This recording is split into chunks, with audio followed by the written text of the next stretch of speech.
Thank you for the love. Thank you for the learnings and experience. Ala. For 11 years, been working here in UAE. Um, One of my good friend of mine here. There she is. So, this is Jonalyn Gatchalian. Hi. Hi. Yeah, and it's so pretty, right? So, For your vlog, my friend. I'm gonna ask her a few questions later on. But you want me to ask you I need to be today? prepared and ready. So are you ready, guys? Are you ready? So I'm ready. What did you learn from 2024, even 2023? Give me your ideas and Only one advice. thing that I learned this 2024, even though before, you need to be happy every time. So be thankful every time. Wow. So my goal in this year, be happy and be positive. Actually, sorry, it you makes guys, me cry, for today's and I like it. videos. And I like it because I'm gonna miss you so. Yeah, Oh my God. so how many months? No, I've been working for only how many days? Few days. We've been, we cannot say bye in this UAE because this is my second home. But surely, we have a God's purpose on what He will bring. I don't know. Promise. It's not say goodbye. I know. It's not to say It's not goodbye, say but goodbye, so- your presence it's really makes us nakakainis ka, Prene. So one more thing, Prene. What is your message to the people around you? Actually, Especially those people who love you so much. I thank you for the love. Thank you for the learnings and experience. Ano?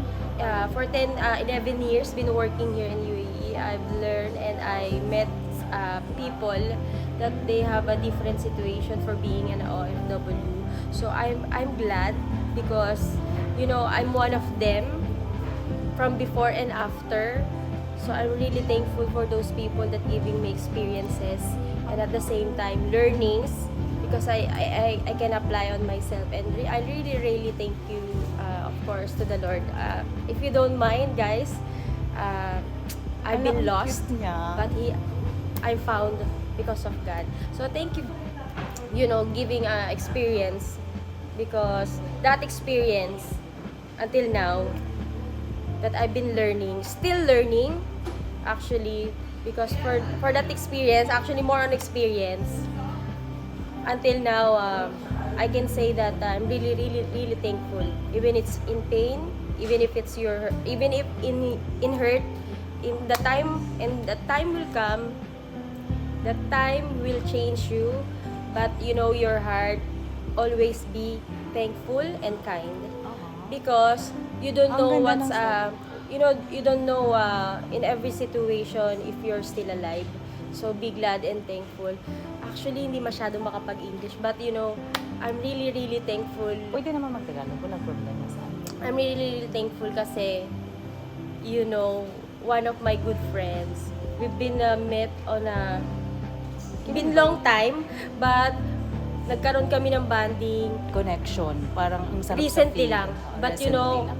our hearts, nag-talk yung hearts namin and we feel comfortable. Comfortable, And until now, nag-uusap kami. Pero Christine is one of my closest friend na talagang kahit nandyan lang kami, pero yung heart namin nag-uusap. So, Oo, correct thankful yan. ako kasi kahit ganyan siya, actually, kumbaga strict, and then, direct talaga siya, direct siya magsalita, pero depende na lang sa tao kung paano mo siya titignan kasi minsan babad yung tingin, pero if you take as a good opportunity na para mabago ka, sometimes yung mga ganong tao, kailangan din natin sa buhay natin para magising.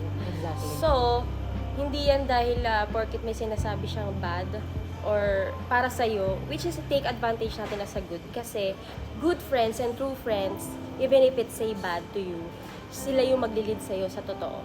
Ay, ang ganda.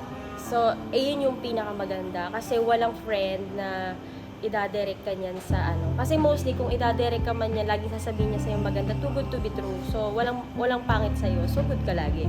Maganda lagi may bad sa friendship nyo. Kasi yung bad na yon, not bad na mag-away kayo. What I mean to say, yung bad na sinasabi niya, yung bad na attitude na sasabi niya sa'yo, i-take mo yan as a good kasi it's your blessing na may ganun kang kaibigan. So, I'm really, really happy na nakilala ko tong friend ko na to.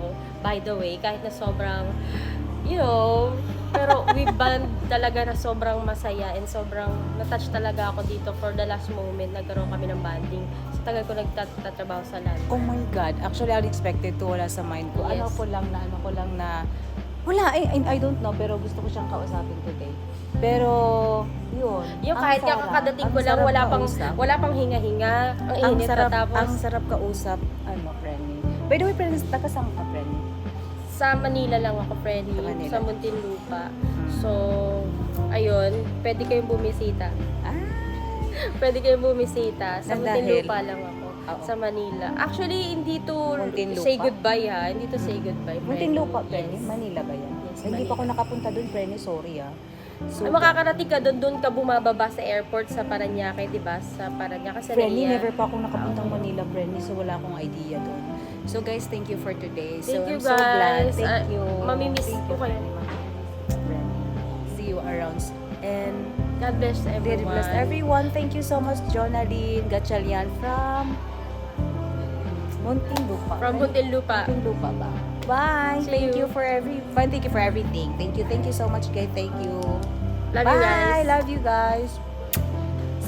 Say goodbye, message. Goodbye, my friend. No. Goodbye, my friend. No, see you again, my friend. So, support her and, God will bless a lot for this kind of people. So, thank you guys and thank you for watching. Thank you. Bye. See you next time. See you.